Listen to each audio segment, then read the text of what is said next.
Prime time news में आप देख रहे हैं मुद्दे की बात आरके गुप्ता के साथ। आज हम बात करेंगे भारतीय लोकतंत्र में विपक्ष की भूमिका, विपक्ष और जो मौजूदा विपक्ष कांग्रेस, राष्ट्रीय स्तर की जो विपक्षी पार्टी है कांग्रेस के नेतृत्व में आई दिशाहीनता और उस दिशाहीनता के कारण कांग्रेस के नेतृत्व में जनमानस के बीच में गिरते विश्वास की रफ्तार। अब इसमें कुछ बातें ऐसी हैं कि जिनको इस आधार पर दोषी माना जाएगा कि कांग्रेस के बहुत से ऐसे निर्णय हैं जो आत्मघाती हैं और उन आत्मघाती निर्णयों की वजह से कांग्रेस उबरने की बजाय और नीचे गिरती चली जा रही है। लोकतंत्र में मजबूत विपक्ष, जिस तरह मजबूत सरकार की जरूरत होती है उसी तरीके से मजबूत विपक्ष की भी जरूरत होती है, जिससे लोकतांत्रिक प्रक्रिया सुचारू रूप से चलती रहे, चलाई जा सके। बीते 10 सालों से कांग्रेस नेतृत्व में निर्णयों की कमी या निर्णय लेने में आत्मविश्वास की कमी, लेकिन 2014 से लेकर 19 तक भारतीय जनता पार्टी ने इस धारणा को बिल्कुल बदल करके रख दिया। भारतीय जनता पार्टी की सरकार 2 बार सफलतापूर्वक काम कर चुकी है और तीसरी बार आत्मविश्वास के साथ पुनः सत्तारूढ़ होने के लिए आगे बढ़ रही है। अभी जिस बात पर जिसके लिए मैं विशेष रूप से चर्चा करना चाहता हूं वो चर्चा है राहुल गांधी के रायबरेली से चुनाव लड़ने की घोषणा के लिए एकदम रहस्यपूर्ण तरीके से उसको घोषित करना और पर्चा दाखिल करने के लिए पूरे परिवार के साथ पहुंचना।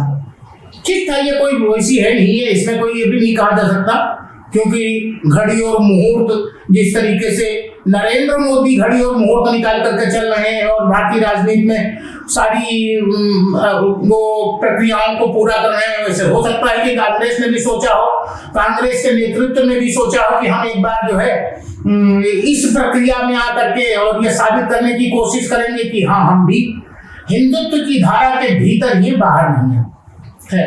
ये तो चलिए ही एक सामान्य सी बात है जिस पर मैंने अपने विचार रखे। लेकिन अब यहाँ एक बात आती है राहुल गांधी का अमेठी छोड़ना। वायनाड पिछली बार राहुल गांधी ने अमेठी से भी पर्चा भरा था और वायनाड से भी भरा था और अमेठी से ये हार गए थे, वायनाड से जीत गए थे। स्मृति ईरानी ने अमेठी छोड़ी नहीं थी, 2014 में वो हारी थी, लेकिन वो बराबर क्षेत्र में काम करती नहीं और 2019 में उन्होंने कड़ी टक्कर देकर के राहुल गांधी को हराने का एक रिकॉर्ड बनाया। वो सीट जो कांग्रेस की पारंपरिक सीट थी, जैसे रायबरेली कांग्रेस की पारंपरिक सीट है, फिरोज गांधी से लेकर के और सोनिया गांधी तक रायबरेली की सीट रही, वैसे ही अमेठी भी संजय गांधी से लेकर के और राहुल गांधी तक वो सीट कांग्रेस की रही।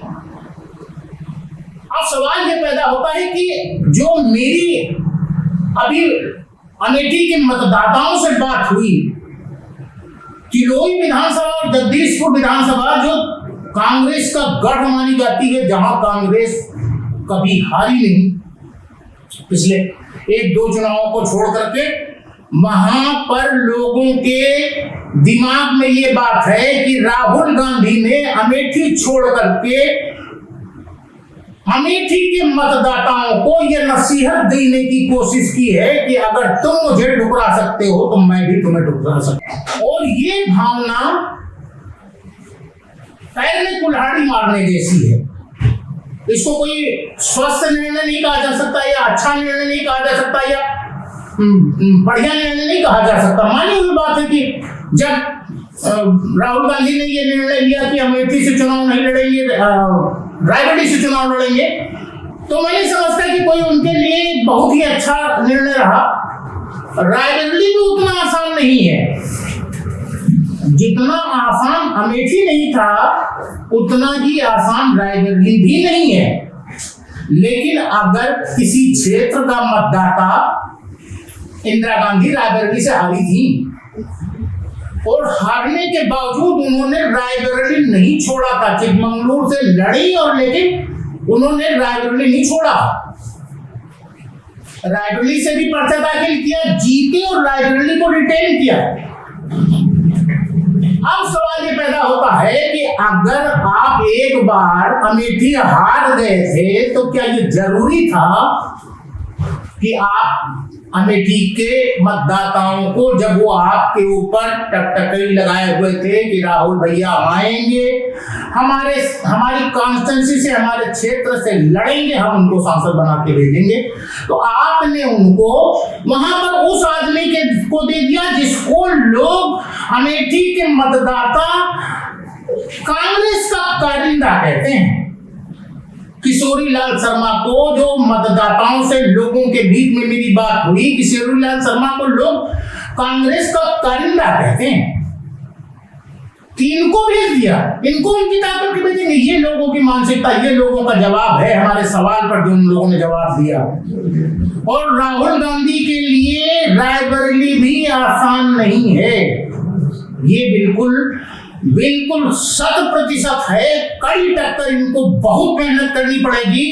जिस तरीके से प्रियंका गांधी कह रही थी दोनों सीटें जीतेंगे, भारी बहुमत से जीतेंगे, कहना बहुत बड़ी बात है। मतदाताओं के बीच में क्या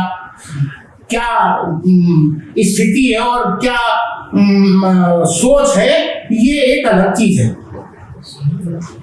राहुल गांधी, वो अलग बात है। फिर वही बात आ जाती है कि उन्होंने माता जी की सीट को बरकरार रखना या उस पर लड़ना, जो भी ठीक समझा।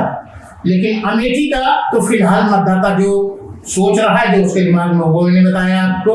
और राहुल गांधी रायबरेली से कड़ी टक्कर, मतलब एक बार फिर मैं क्या दोहरा रहा हूं कि कड़ी टक्कर, नेक टू नेक फाइट में अगर उन निकाल ले जाते हैं, वैसे इसकी संभावना बिल्कुल नहीं दिखाई पड़ रही है, लेकिन निकाल ले जाते हैं तो बहुत बड़ी चीज है। क्योंकि इसका निर्णय तो अभी कोई नहीं कर सकता, खाली एक आकलन किया जा सकता है, एक संभावना व्यक्त की जा सकती है।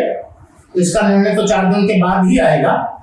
लेकिन अमेठी के मतदाताओं के साथ राहुल गांधी ने उस सीट को छोड़ करके जो व्यवहार किया है, उससे अमेठी का मतदाता बहुत ही खिन्न है, क्षुब्ध है। धन्यवाद। फिर अगले किसी मुद्दे के साथ